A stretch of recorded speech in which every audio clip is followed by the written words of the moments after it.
Welcome back. Now, U.S. President Donald Trump's former lawyer is testifying again today, but this time behind closed doors. Yesterday, he dropped bombshells in a televised hearing before U.S. Congress. For more on this claims and what it means for our president, our correspondent in Washington, Daniel Rankis, joins me now. Daniel, damning allegations coming from the individual who was once dubbed as Donald Trump's fixer. I mean, speaking about how he knew about the Russian links during the 2016 presidential race, that and more. What is it that can be anticipated from here on, especially from the utterances of Michael Cohen? I detect that what the Democrats have generally decided to do with Donald Trump, if you imagine a sweater with lots of wool on it, what they're trying to do at the moment is pull on little threads and see where it takes them. So with this hearing with Michael Cohen, essentially what the smarter Democrats were doing was questioning Cohen and asking him questions which he could kind of answer, which would give them the justification for then asking other members of the Trump organization, for example, to come and testify. So this is the long game, in a sense. So Michael Cohen's the first major person to testify since the Democrats took over control of the U.S. House of Representatives. The House Oversight Committee is going to be front and central in bringing in members of the Trump organization, associates, and people who could witness to that. And that then could provide justification for other investigations that may happen in a legal or political context. Now, could Donald Trump find himself in hot water as a result of Cohen's testimony?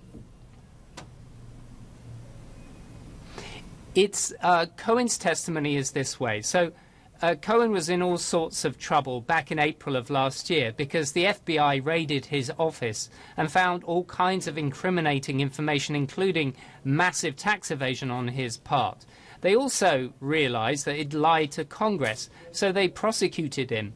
But in return for a lenient 3-year sentence, he provided them with all kinds of detail, especially to the Mueller inquiry, the special counsel who's looking into allegations of Russian interference.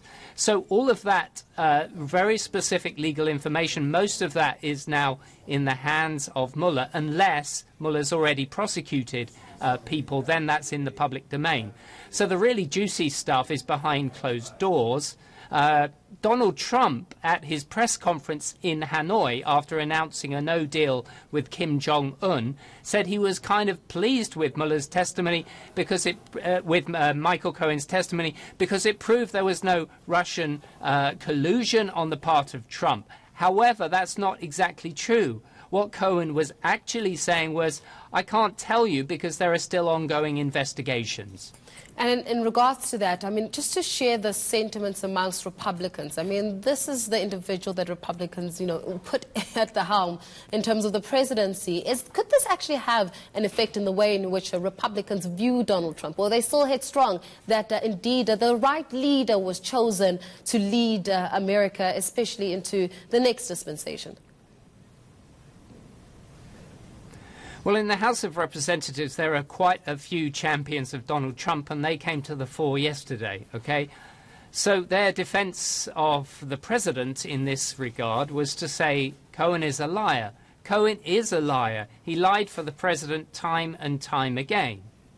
But because he did a plea deal, he had to tell Mueller everything, because if you don't tell Mueller everything and he finds out you've been lying or misrepresenting the truth, the plea deal, the sweet jail time of 3 years is over, and Mueller will throw the book at you as he did with Paul Manafort, who basically tried to play both sides. So although the Republican strategy was to undermine Michael Cohen by saying he's a repeated liar, in a sense they could only go so far, because in one way, it's very much in the interests of Michael Cohen not to lie in front of Congress again, or he would risk that. So there are Republicans, to answer your question, who have deep misgivings about Donald Trump.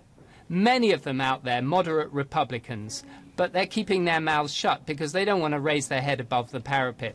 It's a very highly divisive political atmosphere here in Washington, and the people who are defending Trump are the ones that are loudest.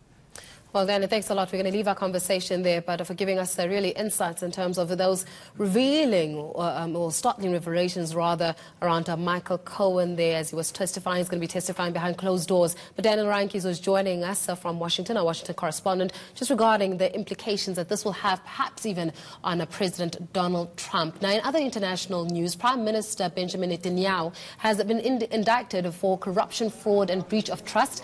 The Likud Party, which he chairs, had tried to prevent the public release of the indictment, but today the court rejected that request. Now, this could spell the end of Netanyahu's long political career and derail his bid to remain Prime Minister after the upcoming elections. Meanwhile, United Nations investigators are accusing Israeli soldiers of intentionally firing on civilians. The UN says they may have committed war crimes in their lethal response to Palestinian demonstrations in Gaza. And inquiries found Israeli forces killed 189 people and shot more than 6,000 others. Among those were children, 35 of those the paramedic and 2 journalists. Israel has dismissed the reports as hostile and slanted. And Indian military officials have welcomed Pakistan's decisions to return to capture pilot. He'll be released tomorrow as a gesture of peace, but Indian authorities refuse to confirm if they'll de-escalate the growing conflict between the 2 nuclear powers. The tensions have been rising in the contested northern border area of Kashmir. Well, coming up, we've got Kate Noka who's standing by with your latest in the sports, and we'll also tell you what you need to know about the new rules of data expiry. So stay with us.